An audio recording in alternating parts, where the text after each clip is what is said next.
As a seasoned genealogist with over 2 decades of digging into family histories, I've uncovered countless stories hidden in the digital dust of the internet. From tracing my own great-grandfather's immigration path from Ireland to America in the late 1800s to helping clients piece together fragmented lineages, I've learned that Google isn't just a search engine. It's a powerhouse tool for genealogy when you know the right tricks.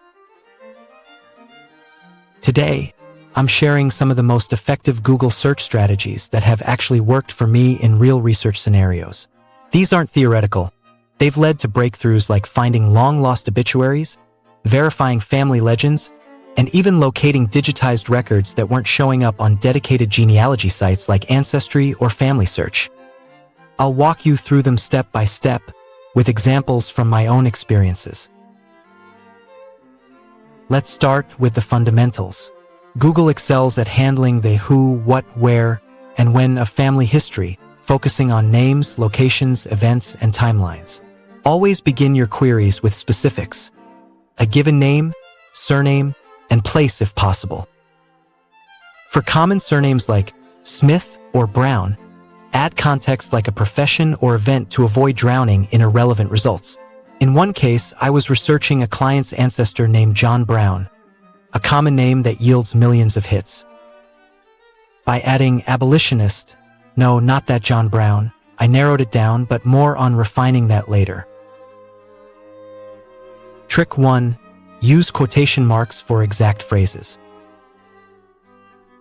One of the simplest yet most powerful tricks is enclosing phrases in quotation marks to force Google to search for exact matches.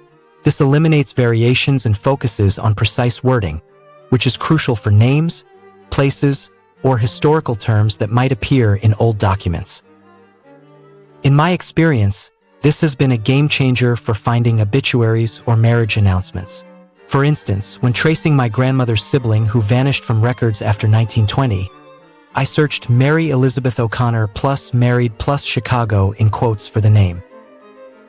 It pulled up a scanned newspaper clipping from a local archive that mentioned her exact full name in a wedding notice, something broader searches missed. Without quotes, Google might return pages with Mary and Elizabeth scattered separately, leading to false positives. Pro tip: combine this with dates. Search John Doe, born 1850, to target birth records or censuses.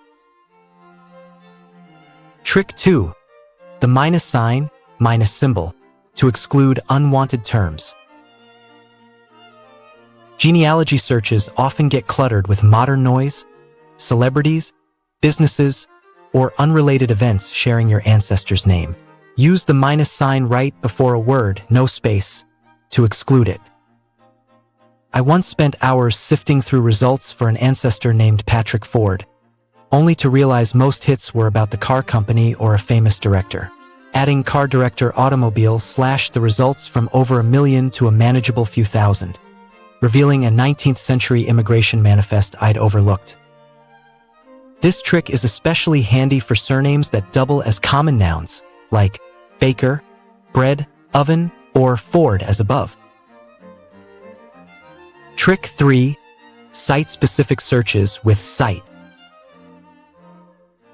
Why search the entire web when you can limit to a goldmine site? Use cite, domain.com, to restrict results to one website, like a government archive or newspaper repository. This has saved me time on projects involving U.S. Census data. For example, searching William Thompson's site, FamilySearch.org honed in on their free records, bypassing paid walls elsewhere. In another case, for a client's German roots, Johann Mueller's site, genwiki.genealogy.net, uncovered regional wiki pages with transcribed church records that weren't indexed elsewhere. It's perfect for targeting sites like newspapers.com, if you have access, or even forums like Reddit's r/genealogy for community insights. Trick 4. The tilde symbol, for synonyms and related terms. Google's tilde operator, placed before a word, expands your search to include synonyms, which is invaluable for old spellings or archaic terms in genealogy.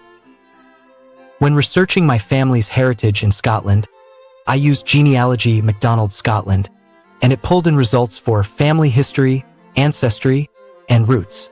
This led to a digitized clan history book I wouldn't have found otherwise. It's great for variable spellings too. Think immigrant for immigrant or migrant in ship passenger lists. If you enjoy this kind of in-depth genealogy content and want to support more guides like this, please join our membership so that we can create more such videos. It's a small way to keep the community growing and uncovering more family stories together. Trick 5. The OR operator for variations. Uppercase or between terms lets you search multiple options at once, ideal for name spellings or uncertain locations. In a tough brick wall case with a surname that could be Phelan or Phelan, I queried Phelan or Phelan, Ireland, emigrated 1880. It surfaced Ellis Island records under the alternate spelling, confirming a family connection. Combine with quotes for even more precision, like Boston or Philadelphia, for port of entry guesses. Trick 6. Date ranges with 2 dots. To focus on historical timelines, use between years like 1800, 1900. This helped me verify a Greytant story about a Civil War veteran ancestor. Searching James Riley, Civil War 1861. 1865 site, fold3.com brought up enlistment papers from that exact period. It's essential for avoiding anachronistic results, like modern blog posts about old events. Beyond basic operators, leverage Google's specialized features. Google isn't just about operators. Its free tools can supercharge genealogy. Google Books, keyword search billions of digitized books for family mentions. I found a biography of a distant relative in a 19th century county history by searching their name plus location. Google Earth, visualize ancestral hometowns. Zooming into my grandfather's rural farm plot in Iowa revealed nearby cemeteries I'd never considered visiting virtually. Google Alerts, set up notifications for new mentions of your ancestors' names. It's how I caught a newly uploaded obituary scan years after initial searches. Google Images, narrow to historical photos or maps. Searching old map plus town name has yielded visuals of how places looked in your ancestors' time. Google Scholar, for academic papers on migrations or ethnic groups, which often cite primary sources. Trick 7. File type, for specific document types. Use file type, PDF, or file type doc to find downloadable records like censuses or wills.